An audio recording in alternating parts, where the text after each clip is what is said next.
my group is the only group in the European Parliament to have fully committed to a fully fledged campaign on the issue of LGBT rights.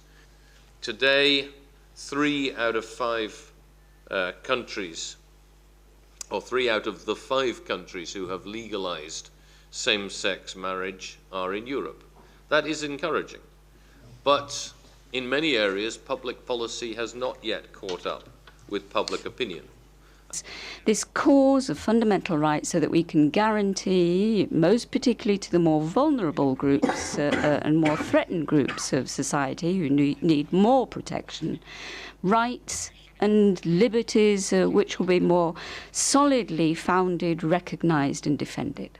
This is about human rights, the rights of every individual European citizen to lead their lives as they wish. And I think that is very much the cornerstone of European integration. I think this is what the whole European integration isn't about the single market.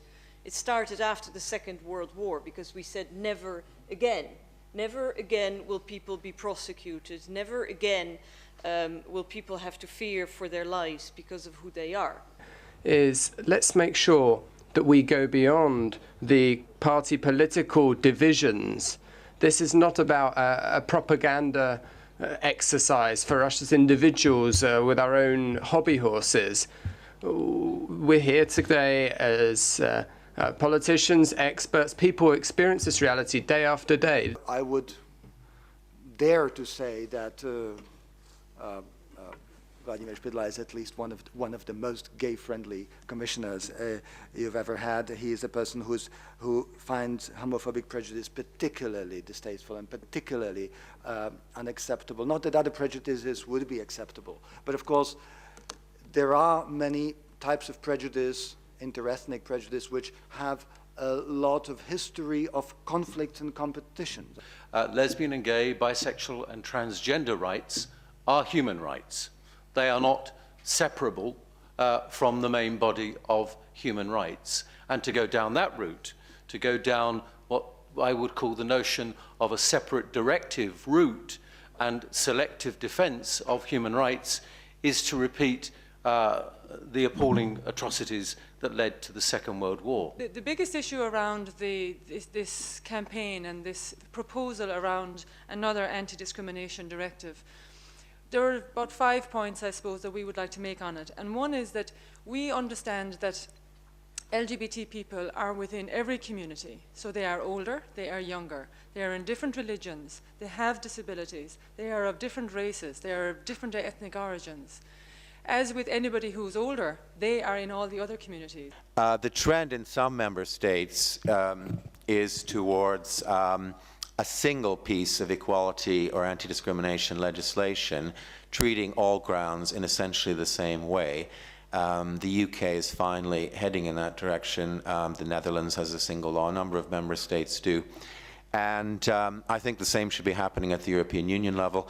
My proposal, which I will write up and circulate as soon as possible, at least to try and get a debate going, is for a single equality directive based on a single legal basis. So in July 2005, we approved a law on homosexual marriage. That was opposed by the People's Party and 2 members from the Christian Democrat group in Catalonia. So it means that most of the parties, therefore, representing the Spanish people, coming from different political shades, did approve that law. In year 2000, we adopted an anti-discrimination legislation on multi-grounds, and sexual orientation was there. So sexual orientation, discrimination based on sexual orientation was forbidden on everything, services, employment, whatever. At the same time, the criminal code criminalizing the sexual activity was still in force. So these organizations act very democratic here, but in Moscow, the official representative of the Pope joins with the Russian Orthodox Church preaching against basic democratic rights, then we mustn't accept that. And how police deal with, behave during such event to ensure that the police maintain its neutrality and law enforcement role. As we heard from Volker's statements, in some countries it still remains an issue. For example, last year there was a statement by some police individuals within the Latvian forces who were trying to initiate boycotting, protecting the gay march. So it's remain, we need to be vigilant about how the states and police are going to act. Sadly, it has also been necessary for us to highlight these rights and violations of these rights within the EU. The fact that in 2008, the right to freedom of assembly and the freedom of expression are not available to everyone in the European Union is a sad and slightly surreal reality. The denial of the right to peaceful assembly to certain LGBT communities in the EU, or to any other community for that matter, within the EU is an insult to the concept of civil rights in the EU. Last year we organized a big study visit to the Netherlands during the Dutch Gay Pride. I was very cautious about this study visit because I know what the Dutch Amsterdam Pride looks like. It's very overwhelming, in particular for people that come from very disadvantaged societies.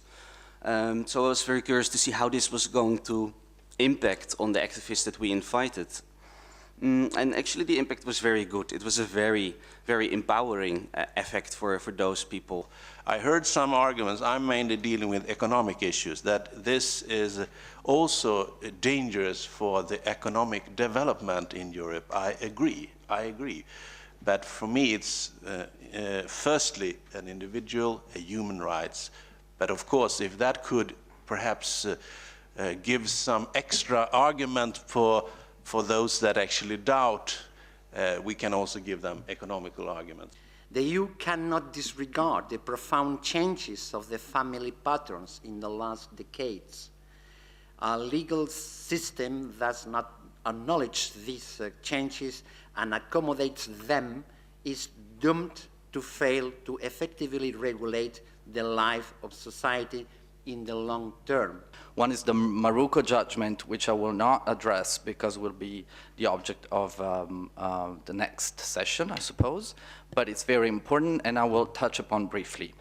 And the other is a very important decision in the European Court of Human Rights concerning adoption by single people. A number of member states have been quite sort of cooperative.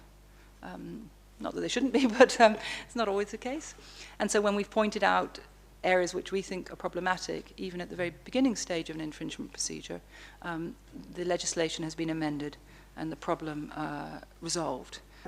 We, of course, are calling for a new anti-discrimination directive that would extend the protection and go beyond the good directives that were adopted in 2000. There was a significant progress already. We have had just in the last few weeks 2 very relevant cases which I think highlight very clearly some of the important positive potential of the EU legal framework on asylum for lesbian, gay, bisexual and transgender people, but also some of its shortcomings, particularly in regard to current member state practice. To allow 2 members of the Cuban volleyball team to escape from Bulgaria, enter overnight Italy, and in 2 days get political asylum, which is something unheard of, but it happened last spring. What was very interesting is how we were able to convince those of our colleagues who initially were reluctant to change the law in such a way. And we did it by returning the argument of discrimination. Egypt, and I remember it's now quite a few years ago, with Michael Cashman as the chair of the intergroup, we actually had the Egyptian ambassador to talk with us. Octavia's nodding, you may remember that, because there were infamous cases of the persecution of, of gay men on a boat.